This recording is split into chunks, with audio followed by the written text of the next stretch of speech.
오늘은 신명기 8장 우리 1절부터 6절까지 있는 말씀을 가지고요, 있음과 없음이라는 점을 가지고 하나님 말씀 함께 이 시간 나누도록 하겠습니다. 오늘 우리가 읽었던 이 신명기라는 이 성경책은요, 어떤 성경책이냐면은 지금 이스라엘 백성들이 40년의 광야 기간을 거의 끝날 때쯤에 기록한 책입니다. 지금 출애굽을 처음 했을 때 그 부모 세대들은요, 광야에서 불순종한 나머지 광야에서 다 죽었습니다. 지금 이 신명기 말씀을 듣는 자들은 누구냐면요, 광야에서 태어난 그 자녀들입니다. 그러니까 이 사람들을 출애굽 2세대라고 부릅니다. 그러니까 출애굽 2세대들이 이제 자기네 부모님들은 광야에 다 죽고 이제 여호수아와 갈렙을 제외한 가나안 땅에 들어갈 그 제 2세대들에게 모세가요, 지금까지 광야길을 걸으면서 만났던 하나님에 대한 이야기를 해주고, 앞으로 이 다음 세대들이 가나안 땅 들어갔을 때 어떻게 살아가야 되냐라는 것을 당부하는 말씀, 즉 모세의 설교로 묶어진 책이 바로 이 신명기 말씀이 될 수 있습니다. 특별히 오늘 우리가 읽었던 이 신명기 8장은요, 모세가 이제 지난날에 40년을 되짚으면서 하나님이 왜 우리를 광야길로 인도했을까라는 그 이유를요, 이 8장에서 분명히 기록하고 있습니다. 여러분, 광야는요, 사람이 살 만한 곳이 아니거든요.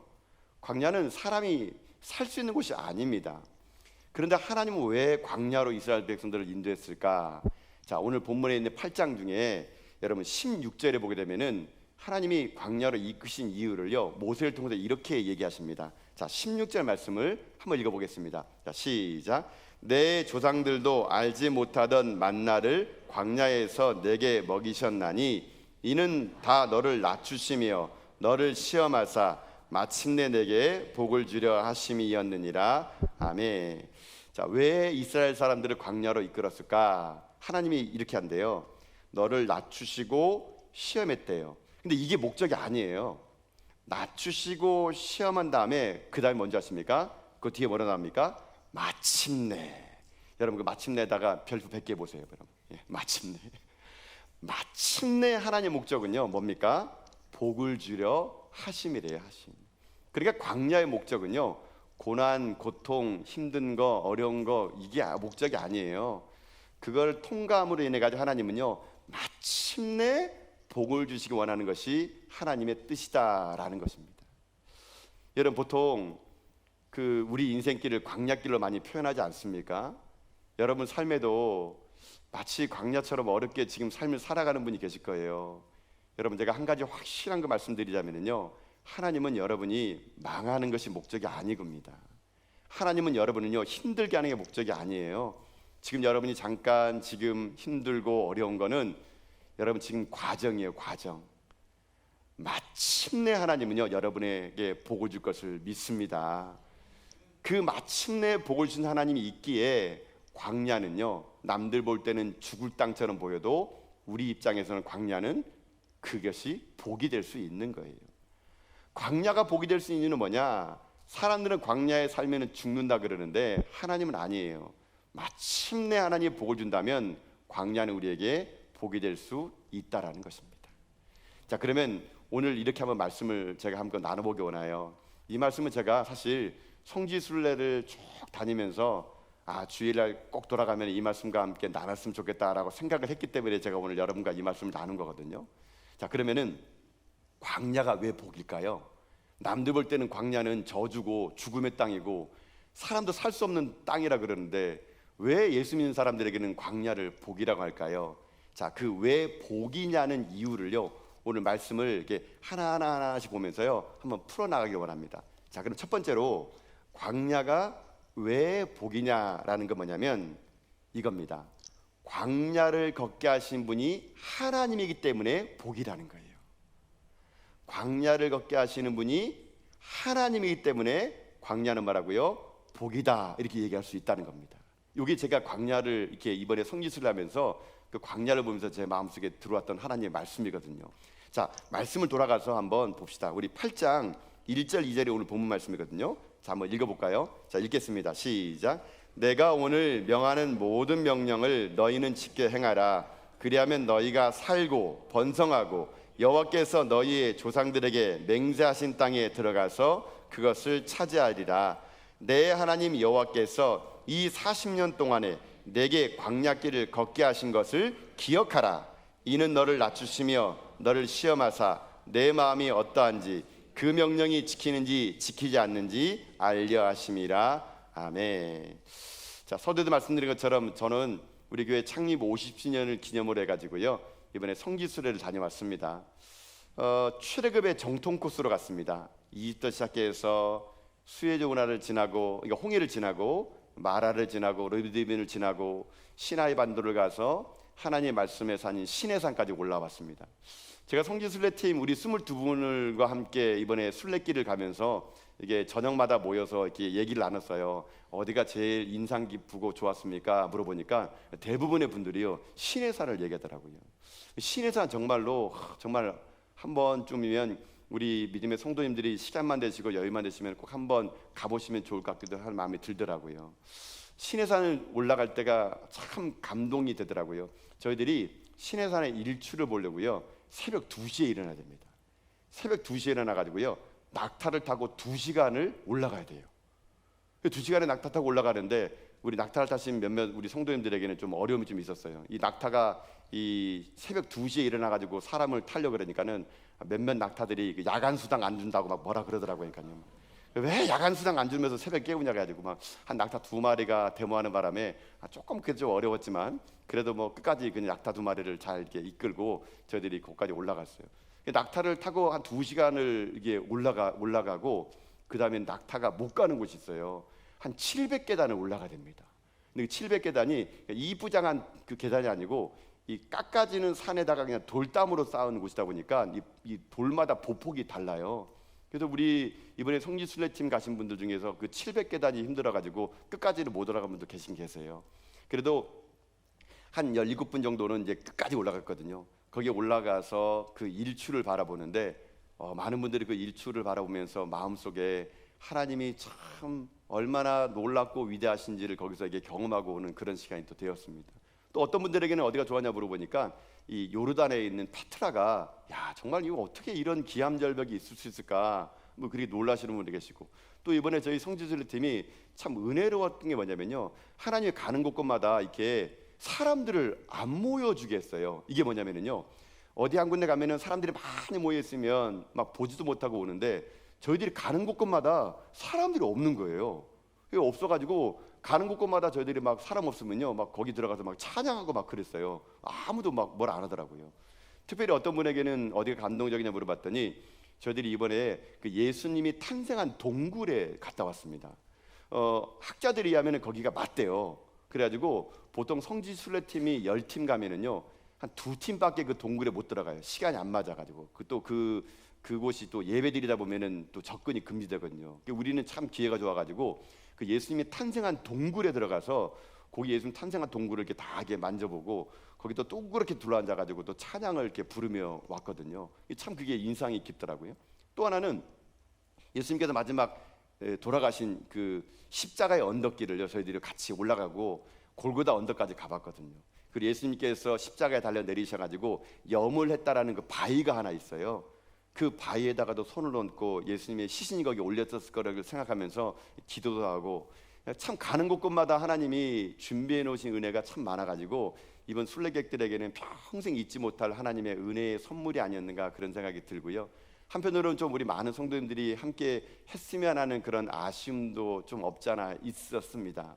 근데 저는 많은 분들이 시내산이요, 페트라예요, 예수님 탄생 동굴이에요, 골고다예요 이렇게 얘기하는데 저는 개인적으로 따로 은혜 받은 곳이 하나 있었어요. 거기 어디냐면요, 광야길입니다. 광야길. 대부분의 저희들이요, 광야길을요 엄청 많이 달렸거든요. 여러분, 광야길이 어떻게 생기냐면 이렇게 생겼어요. 이거 제가 찍어봤어요 가지고요. 여러분, 이게 광야예요. 광야. 이스라엘 사람들이 여기를 지난 거예요. 여기를 지난 거예요. 우리는 버스 에어컨 팡팡 터진 거 다녔는데 이 사람들은 여기를요 걸어간 겁니다. 걸어간 거. 얼마나 뜨거운지 몰라요, 여러분요. 여기를 40년, 자그마치 40년을요, 풀 한 폭이 없고 나무 한 그루 없고 그늘 한 자루가 없는 이 땅을요 40년의 광야길을 이들이 행군하며 걸어갔을 거라는 얘기거든요. 와, 저기를 어떻게 걸어갔을까? 저희들은 이 에어컨 나오는 차 안에만 있어도 막 더워가지고 그러는데, 사실 이제 그 선교사님 저희들 이끌어갔던 가이드 선교사님 그 말하더라고요. 원래 성지 순례팀 오게 되면은 젊으신들 오게 되면은 버스에서 내려가지고 한 30분을 광야길을 걷게 해준대요. 그러면은 그냥 저절로 그냥 야 이게 불평불만이 나오고 하나님의 그 인도하심이 얼마나 큰지를 알게 된다는데, 저희들이 이번에는 걷지 않았어요. 왜냐? 평균 나이가 66세. 아이고 제가 그 66세 때문에 안 걸었던 거 아니겠습니까? 다 노력이다 보니까 한 5분 거리면 다들 그냥 어려울까 봐요. 우리는 안 걸었어요. 안 걷고 그냥 에어컨 팡팡 터지는 데서 광야길을 그냥 보기만 하면서 아이고 어쨌을까 뭐 이렇게 하면서 저희들 그냥 왔던 것 같아요. 하여튼 광야길을 걸어오는데 제가 참 그런 생각 하더라고요. 야, 이 광야길을 어떻게 지나갔을까? 풀 한 폭이 나지 않고 아무것도 없어요. 진짜 뭘 찾아보기도 찾아볼 수 없는 겁니다. 먹을 것도 없고 잠잘 것도 없고 생존이 막막한 곳, 거기가 바로 광야길입니다. 아무것도 없어요. 없어. 근데 여러분, 제가 오늘 본문의 말씀을 가지고 여러분과 나누고 싶은 거 뭐냐면요, 없어요, 광야에는요. 근데 여러분 그거 아세요? 거기에 없는데 하나 있는 게 있습니다. 뭐가 있는지 아세요? 하나님이 거기에 계시다는 겁니다. 여러분. 광야에는 아무것도 없어요. 없지만 하나님이 계시면 모든 것이 있는 줄 믿습니다. 제가요 그 광야길에서요 그것이 보이더라고요.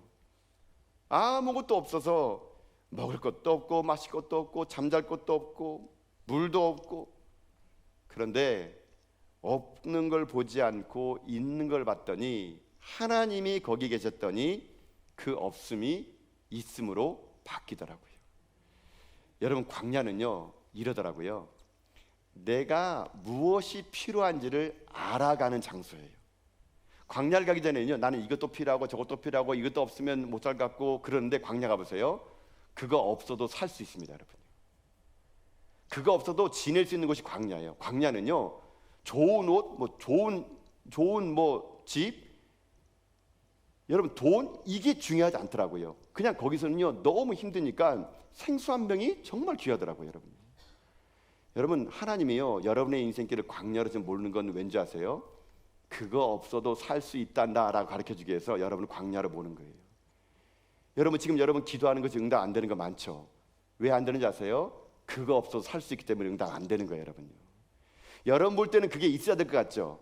근데 하나님 볼 때는요 그거 없어도 되는 거예요. 오히려 여러분이 있어야 될 것이 없는 게 있어요. 뭐가 없어요? 하나님이 안 계신 거예요. 여러분요. 하나님은요 하나님이 계시면 나머지 모든 게 필요 없다라는 걸 가르쳐주기 위해서 이스라엘 백성들을 광야로 인도해 내셨다는 것입니다. 그러니 여러분 잊지 마세요. 지금 여러분 필요한 게 뭐 있습니까? 그거 없어도 살 수 있어요. 우리에게 중요한 것은 하나님이 계시냐 안 계시냐 이게 중요한 것이지, 내가 무엇을 갖고 있고 없느냐 이게 중요한 것이 아니라는 겁니다. 하나님이요 이스라엘 백성들을 광야길로 인도했어요. 주체가 누구예요? 하나님이에요. 하나님이 인도했다면, 하나님이 거기 계시면 이스라엘 백성들은요 어느 곳에 있든지 간에 하나님이 그들을 먹여 살리는 겁니다. 광야는요 물이 없어요. 그러나 거기에 하나님이 계시니 하나님이 반석에서 물을 내게 하여 주셨던 것입니다. 광야는요 농사질 땅이 없어요. 그러나 하나님이 거기 계시니 아침마다 이슬 같은 만나가 그들의 인생에 내릴 수가 있었다는 것입니다. 광야는 아무것도 없는 것처럼 보일지라도 하나님이 계시면 여러분 그것은 모든 것이 풍성한 곳이 되고 하나님의 기적의 장소가 될 수 있었다는 것을 잊어서는 안 된다는 것입니다. 사랑하는 성도 여러분, 광야를 제가 걸으면서 느꼈던 것은 이거였어요. 참 나는 제 개인적인 생각에는요 제가 참 많은 걸 가졌다는 게 느껴지더라고요. 참 많은 걸 갖고 있으면서도 더 갖고 싶어가지고 하나님께요 자꾸 기도했던 것 같더라고요. 하나님 왜 이거 안 주세요? 이거 주세요. 이거 주세요. 근데 하나님 거기 가가지고 저한테요, 야 그거 필요 없어서 산다. 그거 없어서 너 살 수 있어. 하나님이 그거를요 저에게 보여준 것 같더라고요. 그래서 저는 오늘 여러분에게 그렇게 부탁드리고 싶습니다.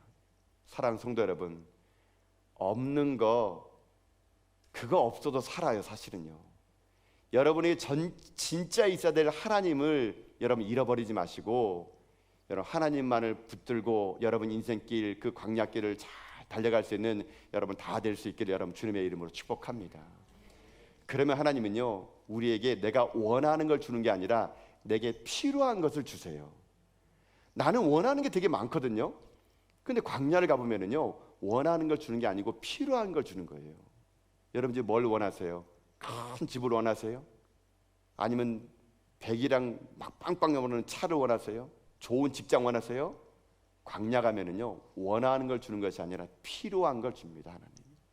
그 필요한 것을 얻는 게 이것이 진짜 광야를 지나는 인생길의 지혜가 될 수 있다라는 것입니다. 그런데 사랑하는 성도 여러분, 여러분 인생 삶의 날마다 하나님께서 없는 것처럼 보이지만 있고 내가 원하는 것이 아니라 필요한 것을 주신 하나님이 나를 오늘도 인도해 내간다는 여러분 확신을 가지시고요. 여러분 오늘 조금 힘들더라도 좀 어렵더라도 지금 병들더라도 하나님이 마침내 여러분에게 복을 줄 것을 믿는 마음으로 여러분 없는 거 바라보지 마시고 내 안에 계신 하나님을 단단히 붙잡고 우리 저 가나안 땅 가는 그날까지 하나님 손 꼭 붙잡고 우리 다 천국에서 만나는 저 여러분 다 될 수 있기를 여러분 주님의 이름으로 축복합니다. 이게 제가 광야를 걸으면서 느꼈던 첫 번째 그 광야의 복이 그거가 느껴졌던 것 같아요. 아, 광야는 하나님이 인도하니까 하나님만 계시면 모든 게 다 있는 거구나. 자, 그러면 두 번째로 뭐냐면요, 제가 이런 생각이 들더라고요. 그럼 왜 광야를 걷게 했을까? 하나님이 우리와 함께 동행해 준다는 알겠는데 왜 하나님이 광야를 걷게 했을까? 이게 제 두 번째 의문이었는데 그 광야를 걷게 했던 두 번째 의문의 광야의 복이 뭐냐면 이거였던 것 같아요. 왜 광야가 복이냐고요? 이것 때문입니다. 겸손을 통해 은혜를 알게 하기 때문에 광야가 복이라는 겁니다. 뭐라고요? 겸손을 통해 은혜를 알게 하는 것, 이게 광야를 지난 사람의 복이라는 것입니다. 자, 하나님이 왜 이스라엘 사람을 광야를 걷게 했을까요? 그것도 1년도 아니고 2년도 아니고 자그마치 40년을 여러분요. 와, 저는 40년을 생각하니까 막 끔찍하더라고요. 거기 있어 보는데요. 저희들은 그냥 차로 그냥 몇 시간 지나는 광야길을 와, 자그마치 40년. 와, 여러분 말이 40년이지. 40년을 거기 있었다 생각하니까는 와, 왜 이렇게 하나님은 오랜 시간 동안 이렇게 광야길을 걷게 했을까? 제가 그것을요 이 말씀을 통해서 이렇게 찾아봤어요. 여러분 2절과 3절 말씀 보면은요 그 이유가 이렇게 나왔던 것 같아요. 자, 한번 읽어볼까요? 읽겠습니다. 시작. 내 하나님 여호와께서 이 40년 동안에 내게 광야길을 걷게 하신 것을 기억하라. 이는 너를 낮추시며 너를 시험하사 내 마음이 어떠한지 그 명령을 지키는지 지키지 않는지 알려 하심이라.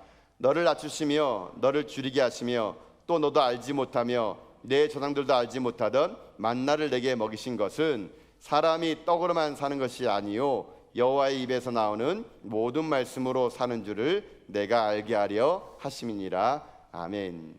자, 왜 광야를 걷게 했냐고요? 한마디로 말하면요 겸손하게 하기 위해서 걷게 했다는 겁니다. 낮추시기 위해서. 근데 문제는 이게 아니에요. 왜 낮추시게 하느냐라는 게 목적입니다. 그냥 낮추시게 하는 것이 아니고 하나님이 겸손하게 만드는 이유는 뭔지 아십니까? 바로 겸손해야지만이 은혜를 알 수 있기 때문에 그런 겁니다. 여러분 은혜는요 겸손한 자가 깨달아지는 거예요. 하나님은요 교만한 자를 대적하시고 겸손한 자에게 은혜를 주신다라고 말씀하셨습니다. 누가 은혜를 받는 자이냐? 겸손한 자, 낮은 자가 은혜를 받기 때문에 하나님은요 이스라엘 백성들을 광야길을 통과문에 내 가지고 낮아지게 하고 겸손하게 해가지고 그들이 어디에 머물기 원하느냐? 은혜의 자리에 머물기를 원하는 거예요. 자, 여러분 이렇게 한번 얘기해 봅시다. 여러분이 지금 요즘에 막 은혜가 나는 은혜가 요즘 많이 떨어진 것처럼 느껴지고 여러분이 입술에서 막 불평과 불만이 막 나오시는 분이 계시죠? 계시죠? 안 그런 척 하지만 다 알고 있습니다, 여러분요. 입만 벌리면 그냥 막 불평불만하시고. 여러분 왜 그런지 아세요? 제가 볼 때는요 불평불만하는 것은 내 안에 은혜가 말랐기 때문에 그래요. 말랐기 때문에. 은혜가 마르면은요 불평과 불만이 자꾸 나와요. 근데 은혜가 왜 말랐을까요? 그 원인이 따로 있어요. 그것은 뭐냐면요 교만하면 은혜가 안 가기 때문에 그런 거예요. 여러분 교만하면은요 은혜가 머물지 않아요. 교만이라는 게 뭐냐면요 높아지는 거거든요. 교만이란 말의 히브리 말이 가바으라는 말을 쓰더라고요. 제가 이 사전을 보니까 이 말이 자기를 높이다, 이게 교만이래요. 또 헬라어로는 알레조네이아라는 말인데 이 말은 우쭐대다는 말이에요. 한마디로 교만은 뭐냐면요, 우쭐대며 높아지는 것이 이게 교만이에요. 그러면 그런 사람에게는 은혜가 머물지가 않는 거예요. 자기 잘난 맛에 사는 사람, 자기가 높아지려는 사람, 남을 짓밟고 높이 올라가는 사람에게는요, 은혜가 머물지가 않는 거예요. 여러분, 인류 최초의 죄가 뭔지 아세요? 교만이에요. 교만. 창세기 아담과 하와가 왜 선악을 따먹었어요? 하나님보다 높아지려고, 하나님을 짓밟고 높아지려고. 그러다 보니까 그 교만이 어떻게 합니까? 죄를 낳았던 거 아니겠습니까? 아마 우리는요, 인류 최초의 이 교만의 죄는요, 죽는 그날까지 우리를요 괴롭힐 겁니다. 사단은요, 우리에게요 조금만 우리를 자극해가지고 우리를 교만하게 부추깁니다. 아주 교묘하게 여러분 교만하게 만들어요. 겸손을 가장한 교만이라는 거 여러분 아십니까? 겸손한 척 보여요. 근데요, 그게 교만이에요. 교만. 나는 이만큼 겸손해. 여러분, 오히려 그게 교만일 수 있는 거 아십니까? 여러분, 사람들에게 있어서 은혜가 없는 사람들은 그 교만이 어찌 보면은요, 그의 인생을 갉아먹고 있는 겁니다. 그래서 하나님은요, 자그마치 40년이 필요했던 거예요. 그들에게 교만을 꺾고 낮아지게 함으로 인해 가지고 은혜가 머물게 만들도록 하나님은요, 40년의 기간이 필요했던 겁니다. 사랑하는 성도 여러분, 저는 여러분에게 이렇게 부탁드리고 싶습니다. 여러분, 교만하지 마시고요, 겸손하세요. 날마다 나보다 남을 높게 여기시고요, 나의 나된 것은 다 하나님의 은혜라는 것이 여러분의 입술에 고백이 되어서 여러분이 바짝 낮은 자세로 여러분 인생길을 살아갈 수 있는 여러분 다 될 수 있기를 주님의 이름으로 축복합니다. 낮아야 살아요. 여러분요, 겸손해야 살아요. 왜요? 은혜가 거기 흘러가기 때문에. 그래서 항상 낮은 자세가 중요해요. 제가 낮은 자세 하면 그런 생각이 들더라고요. 여러분, 제가 일전에 학창 시절 때 제가 운동한 거 아시죠? 데모 말고 여러분, 제가 제가 여러분 이래도 운동선수입니다. 여러분, 제가 운동선수 중에서 뭐를 했냐면요, 아마추어 레슬링 했어요. 여러분요, 이 체격에 아마추어 레슬링 했습니다. 빨간 이상한 옷 입고 탁탁 튀기면서는. 제가 아마추어 레슬링 했을 때 그 아마추어 레슬링이 이 자유형과 그레코로망이 있어요. 근데 제가 자유형을 하는데 자꾸 제가 좀 이게 점수를 잃어요. 알고 봤더니 제가 이제 하체가 이 자세를 너무 높이면은요, 하체를 탁 이게 선수에게 뺏기면은 이게 금방 일점을 뺏겨버리더라고요. 여러분, 제가 다리가 좀 깁니다. 여러분, 길어서 그래가는데, 그래서 저희 코치가 저한테요, 야, 너는 안 되겠다, 야. 저보고 이제 그 자유형이 아니라 그레코로망을 하라더라고요. 여러분, 그레코로망이 뭐냐면요, 상체만 가지고 이렇게 그 하는 그 경기가 그레코로망이에요. 근데 그레코로망을 하든 자유형을 하든 제가 아마추어 레슬링 배울 때는요, 항상 코치가 하는 말이 있습니다. 매트에 딱 떨어지는 그 순간 하는 말이 뭔지 아십니까? 야, 자세 낮춰, 자세 낮춰, 이 말을 계속해요. 우리가 수없이 그거를 훈련했거든요. 자세 낮춘 훈련은요. 그래야 안 넘어가니까. 근데요, 실전에 딱 가니까요, 이게 잘 안 되더라고요. 자세 낮추기 아니라 자꾸 일어나가지고 상대방을 공격하려고 그러다 보면은 실점으로 넘어가더라고요. 그러니까 코치가 계속 외치는 겁니다. 야, 자세 낮춰, 자세 낮춰. 이게 잘 안 되더라고요. 그래가지고 된통 당해봐야 아이고 낮출 거 그랬네 뭐 이렇게 해가지고 나중에 경기 끝나고 코치한테 막 그냥 막 한 대 맞고 막 그러면서 이제 그걸 배웠던 기억이 나더라고요. 여러분, 운동도요, 낮춰야죠. 여러분, 이길 수 있습니다. 여러분, 탁구 쳐봐서 알잖아요. 탁구도 자세가 낮아야 여러분요, 수비를 잘할 수가 있는 것처럼 하나님 우리 인생 가운데요, 낮아짐을 통한 은혜가 분명히 있다는 걸 깨달아 주는 거거든요. 여러분, 들판에 있는 나무와 풀은요, 바람과 맞서지 않습니다. 바람이 거세게 불 때는요, 들판의 나무와 풀은요, 자세를 낮춰요. 뿌리를 깊이 내려요. 그게 생존의 방법이기 때문에 그런 겁니다. 바다에 떠다니는 배 보세요. 바람이 불 때는요, 중심을 낮게 합니다. 그렇지 않으면 어떻게 합니까? 전복 때문에 그런 거기 때문에 그런 거거든요. 여러분, 오뚜기다 넘어지지 않는 것은 중심이 낮기 때문에 안 넘어지는 것처럼 우리 인생에 하나님께서 원하시는 게 뭔지 아십니까? 낮아지기 원하는 건 낮아지기. 근데 자꾸만 우리가 높아지면 어떻게 되는지 아십니까? 교만해지는 겁니다. 하나님도요, 그게 염려됐던 것 같아요. 8장에 보면은요, 하나님이요, 자기 자신의 인생의 고난, 그 광야를요, 왜 고난을 줘야지만 되는 이유를요, 하나님이 이렇게 설명해놨어요. 참 하나님의 안타까운 마음이 저는 느껴지는데, 여러분, 오늘 보면 8장 12절 14절 보면은 하나님이요, 왜 광야를 힘들게 만든 이유가 나와요. 자, 한번 읽어봅시다. 읽겠습니다. 시작. 내가 먹어서 배부르고 아름다운 집을 짓고 거주하게 되며 또 내 소와 양이 번성하며 내 은금이 증식되며 내 소유가 다 풍부하게 될 때에 내 마음이 교만하여 내 하나님 여호와를 잊어버릴까 염려하노라. 여호와는 너를 애굽 땅 종되었던 집에서 이끌어내시고 아멘. 무슨 말입니까? 광야가 쉬웠으면은요 분명히 이 세상이 이랬을 거래요. 야, 뭐 내가 잘나서 넘어왔네, 뭐 내가 뭐 실력에서 넘어왔네, 이렇게 말할까봐 하나님이 그 교만함을 꺾기 위해서 어떻게 하느냐, 광야를 통해서 겸손하게 만들어 주셨다는 것입니다. 지금 여러분의 삶에 광야처럼 힘든 인생 걸어오는 분이 있다면은 그때는 뭐 할 때인 줄 아십니까? 바짝 엎드릴 때입니다. 기도하세요. 겸손하세요. 하나님 앞에 은혜를 구하시는 삶을 살아가세요. 그러면 여러분 거기를 살 수가 있게 됩니다. 여러분 부탁드립니다. 교만하지 마세요. 하나님 말씀하십니다. 교만은 멸망의 선봉이라고요. 제가 목회를 해보니까요, 성도들 중에서 참 이렇게 어려운 분들이 있어요. 좀 더 리얼하게 말하면요, 제가 이 어떻게 하지 못할 분이 계십니다. 어떤 분들이냐면요, 교만한 분들요. 교만한 분들은요, 자기가 영적인 지도를 받아야 되는지도 몰라요. 자기가 많이 안다고 생각합니다. 자기가 많은 경험이 있다고 생각해요. 그래서 자꾸만 남을 가르치려고 그러고요, 지적하고요, 남에게 훈수 두려고 막 그래요. 여러분 그럴 때마다 참 이게 제가 볼 때는 마음이 아파요. 솔직히 그런 성도를 볼 때마다. 여러분 우리가 알면 얼마나 알겠습니까? 제가 여러분이 목사로 섰지만 제가 여러분 앞에 서는 것이 제가 잘나서 섰겠습니까? 아니에요. 여러분요, 저나 여러분 똑같은 죄인 아닙니까? 부족한 우리들이 하나님의 은혜로 지금까지 산 거 아니겠습니까? 우리는요 날마다 나를 쳐서 하나님께 복종해야 될 그런 존재거든요. 겸손의 자리를 가야지만이 은혜가 있다는 걸 기억하게 해서 하나님은요 광야를 그대로 인도했다면, 여러분 우리 그렇게 살아갑시다. 우리 조금 겸손합시다. 남을 나보다 좀 좋게 여기십시다.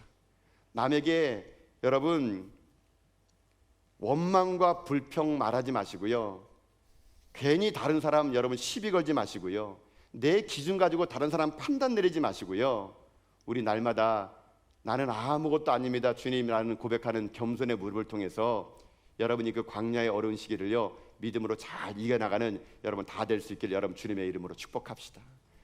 겸손만이 살 길입니다.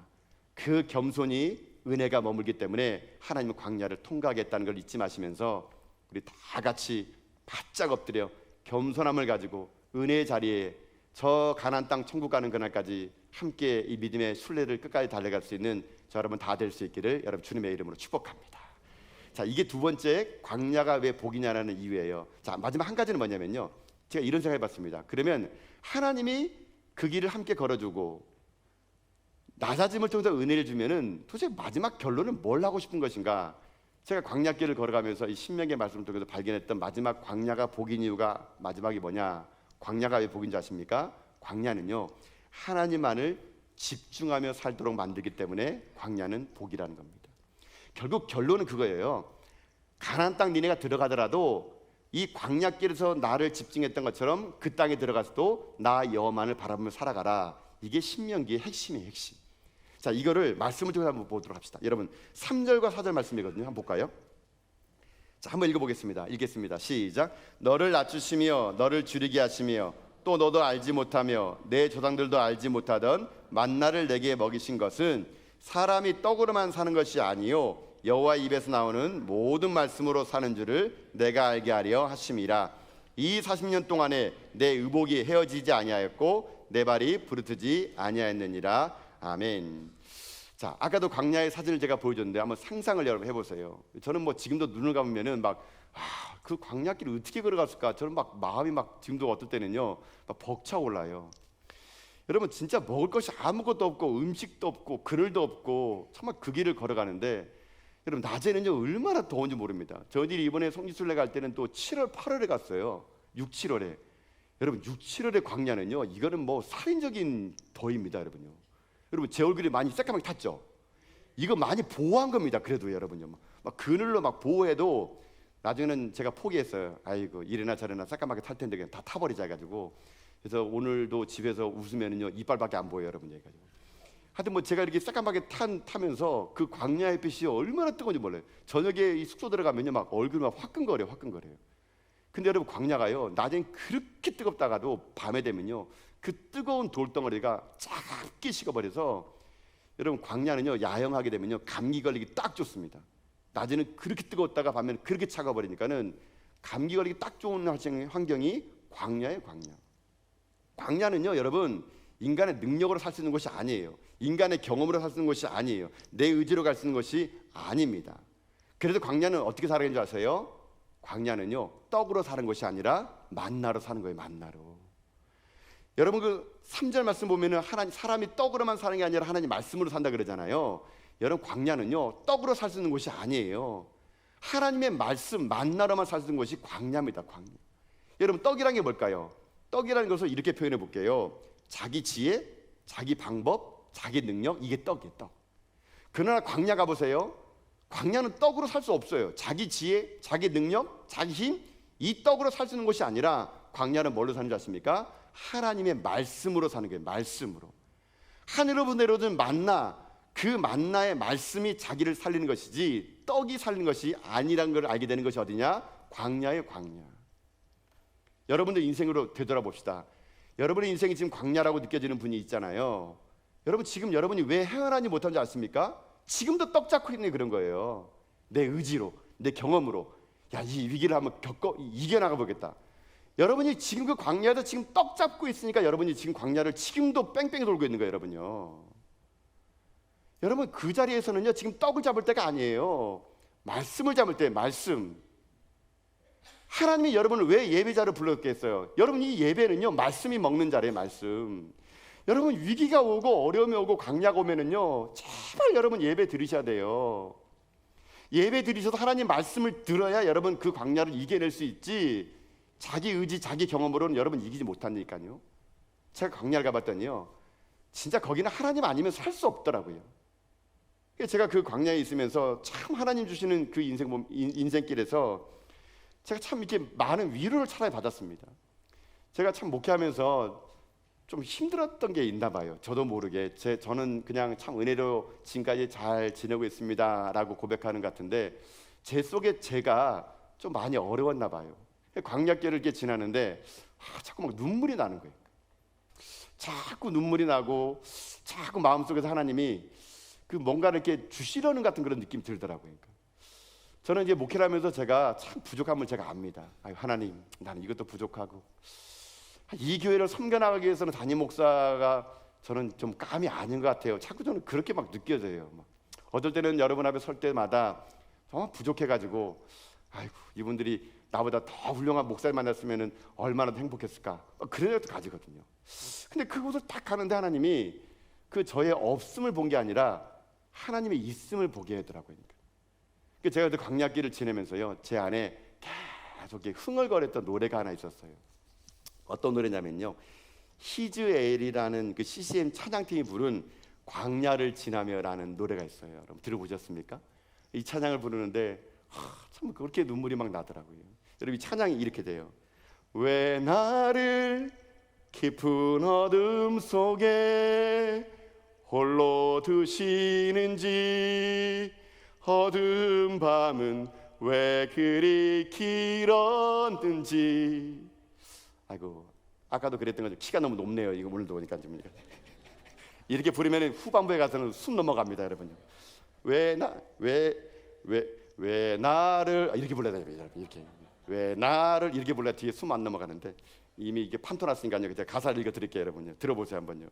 이 제가 은혜가 돼서 그래요. 이게 이제 왜 나를 깊은 어둠 속에 홀로 두시는지, 어두운 밤은 왜 그리 길었는지, 나를 고독하게, 나를 낮아지게 세상 어디에도 기댈 곳이 없게 하셨네. 광야에 서 있네. 근데 그 다음 가사가 참 제 마음속에 너무 감동이 돼요. 막 지금도 그런데 그 2절의 가사가 이렇게 됩니다.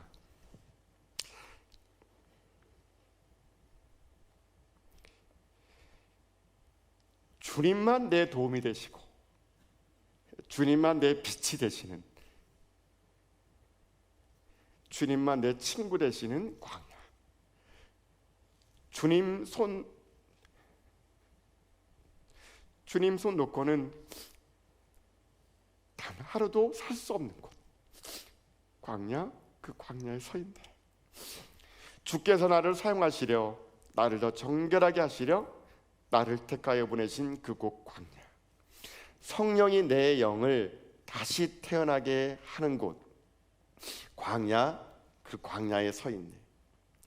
자아가 산산이 깨지고 높아지려 했던 내 꿈도 주님 앞에 내어놓고 오직 주님 뜻만 이루어지기를, 나를 통해 주님만 드러나기를 광야를 지나며. 광야를 지나는 내내 이 찬양을 부르면서 하나님께서 내 인생 가운데 이 광야를 통해서 주시고자 하는 그런 은혜가 참 많다는 걸 느껴지니까 제 삶이요, 부족해도 괜찮더라고요. 제가 모자라도 하나님이 채워주시겠더라고요. 광야를 가봤더니 없는 게 아니라 있는 걸 더 보고 제가 돌아오는 그런 여정이 되었다는 거거든요. 여러분, 지금 힘드십니까? 거기에 광야 여러분 홀로 계신 거 아니에요. 하나님이 함께 하세요.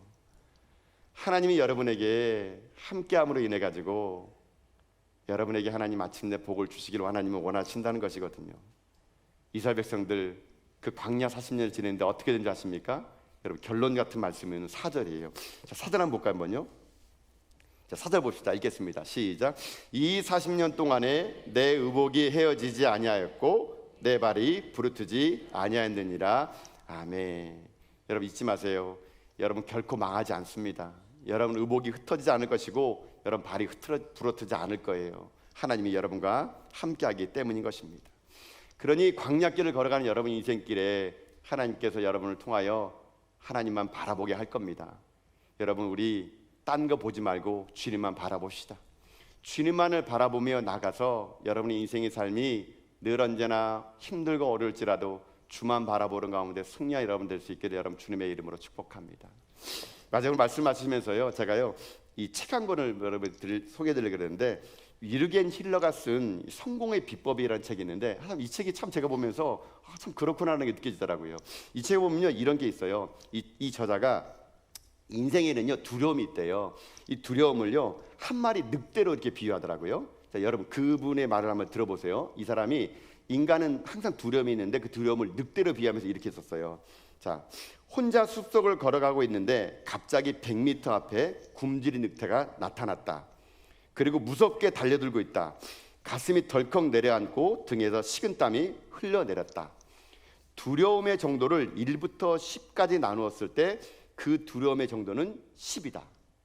그런데 만약 손에 칼이나 창을 들고 있으면 그 두려움은 9 정도로 낮아진다. 만약에 한 손에 창이 있고 다른 손에 횃불까지 있으면 그 두려움은 8과 7로 낮아진다. 만약 옆에 동행자가 있고 그 사람 손에도 창과 횃불이 들려있으면 그 두려움은 6이나 5로 낮아진다. 만약 총을 가지고 있다면 그 두려움은 4로 낮아진다. 만약 위험할 때 타고 도망갈 오토바이나 자동차가 옆에 있으면 그 두려움은 3으로 낮아진다. 만약 차 안에 있었다면 두려움은 거의 없고 다만 가슴만 덜컥 내려앉을 것이다. 자, 근데 제가요 이걸 말씀드린 건 뭐냐면 그 다음 한 문장이 제 마음에 탁 들어왔어요. 그 다음 문장이 뭐라는 줄 아십니까? 그런데 만일 그 옆에 무장한 군대 수십 명이 있으면 그때는 늑대를 잡으려고 덤벼들 것이다. 여러분 무슨 말 아시겠습니까? 굶주린 늑대가 달려오면은 내 안에 두려움이 아무것도 없다는 10이에요. 근데 횃불을 들고 있고 창을 들고 있으면 두려움이 9, 8, 7, 6 계속 낮아져요.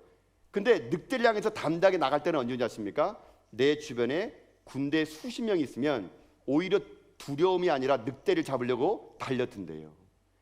제가 이걸 왜 말씀드리냐면요, 여러분 인생이라는 게 이런 거예요. 광야에 있으면요 두려워요. 마치 굶주린 늑대가 내게 오는 것처럼요. 두려워가지고 금방 죽을 것 같아요. 두려움이 10이에요. 10. 돈을 좀 갖고 있으면요 9가 될 수 있어요. 돈과 명예와 친구가 있으면 8이 될 수 있어요. 주변에 좋은 사람이 있으면 더 낮아질 수 있어요. 근데 여러분 이거 아세요? 그러하더라도 두려움은 사라지지 않아요. 그러나 우리가 그 굶주린 늑대에게 담대히 달려갈 수 있는 건 언제냐 아십니까? 나와 함께 하신 하나님을 내가 볼 때 우리는 두려움 가운데 맞설 수가 있다는 얘기입니다. 여러분 뭐가 두려우세요? 내 주변에 하나님이 함께 하시는데, 내 주변에 하나님이 함께 하시는 광야를 지나가는데 여러분 우리가 뭐가 두렵겠습니까? 두려움 없이 담대하게 여러분 광야길을 가세요. 하나님이 기적이 여러분 가운데 임할 걸 믿습니다. 내 인생의 삶의 모든 두려움을요, 하나님 말씀으로 이겨내세요. 만나의 말씀으로 이겨내세요. 그리고 겸손하게 더욱더 낮아지세요. 은혜가 머물 수 있도록. 그리고요, 광야는요, 없는 걸 보는 게 아니라 있는 걸 보는 겁니다. 하나님이 함께 계시면 내가 아무것도 없다 하더라도 모든 걸 가지고 있다라는 것입니다. 이 은혜가 저는 여러분의 삶 가운데 평생 동안 기억되는 말씀이 되어서 우리 가나안 땅 가는 그날까지, 저 천국 가는 그날까지 하나님 손 단단히 붙잡고 십자가 단단히 붙잡고 두려움 없이 담대하게 광야길을 함께 행군해 나가는 저 여러분 다 될 수 있기를 여러분 주님의 이름으로 축복드립니다. 아멘. 여러분